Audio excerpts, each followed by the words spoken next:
Tani yankubira. Assalamu alaikum wa rahmatullahi wa barakatuh. Abalungi abatulaba ku Salam TV program Kigudde Wani.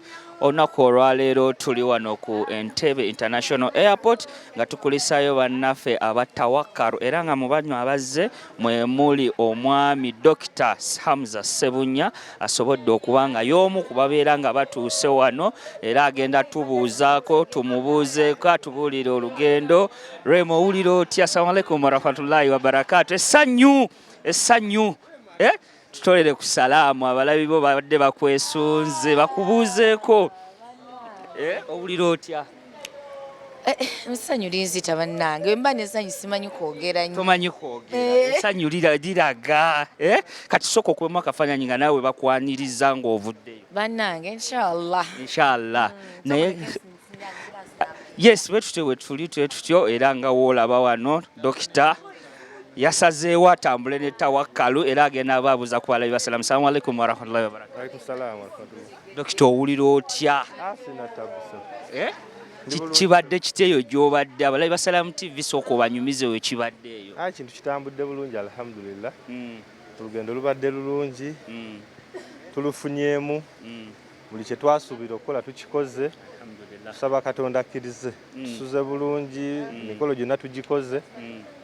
Tetulwaliddeeyo era tukomyewo tuli bulungi ate ekyessanyu nti n'abantu baffe tubasanze bonna bali bulungi. Bannayuganda abali eyo babuulire waaki gwe wasalawo ogende ne tawakkala? Okusookera ddala tawakkala tulina oluganda lwe tulina ng'abantu n'abagikulembera. Ekyokubiri nti services zaayo bagenda okuzimpisaamu nga services nnungi nnyo ate na buli kimu kye baatusuubiza buli kimu bakituukiriza n'okusingawo ku ebyo bye twali tusuubira. Era tubeebazizza nnyo nti abantu abakikulembera abantu mbadde mbamanyi okumala ebbanga nga bantu beesimbu bantu beesigwa, so bwe bantegeeza ku ekyo nga sirinayo mulala gwe nnyinza kwesiga okuleka tawakkala. Bannayuganda bagambe era bakubirize babeere nga batambula ne tawakkala. Bannayuganda mbakubiriza nti ekisookera ddala baweeyo akadde bafisse akadde mu ekyo Katonda kyaba bawadde bagende bakole umra bagende bakole hijja balambule ku bifo ebyo ebitukuvu.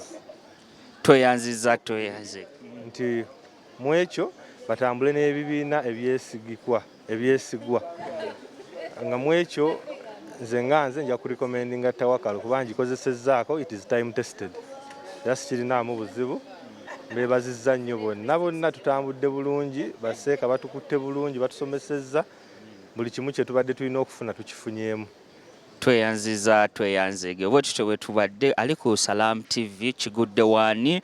MTN everywhere you go nga MTN wegamba nti everywhere you go egezaako okulaba nti enyumirwa bannaaye ajja tyowulira otya essanyu? Essanyu linzita. Bigenze bitya ng'olaba omuntu atambudde ne kampani esinga ate n'akomawo nga bwe yagenda bw'akomyewo? Essanyu jjereere. Bannayuganda abali eyo bakubirize bagambe bannaye eno kampani ya tawakkalu yesinga. Bannange eno kampani ya tawakkalu yesinga mwenna mugende n'eyo. Yes, bwe tuli ku Entebbe International Airport era nga tuli wano nga bannaffe abatawakkalu babeera nga batuuse. Tulinayo ne basajja baffe bano obulungi bwali bubaluma oba ne wange bugenda kunnuma. Mukama wange kyekitambula. Owulira otya ng'omuntu wammwe azze wano? Kya muwendo kya kintu kirungi nnyo olaba tukedde ne tujja tumwanirize celebration nene nnyo gyali n'enzikiriza ye. Naawe osuubira okugendayokko tukusuubire? Siri wa ddiini eyo naye nzikiririzaamu bagikiririzaamu esebo. Omwaka gwa katani kasooka otumire abantu bo. Abantu bonna abawagizi ba B2C ndi muyimbi okuva mu B2C mikwano gyange bano era abantu bonna abawagizi ba B2C mbatumirako baagaliza omwaka omulungi. Bagamba obulungi bubaluma. Obulungi buluma buli omu era mbagala nnyo.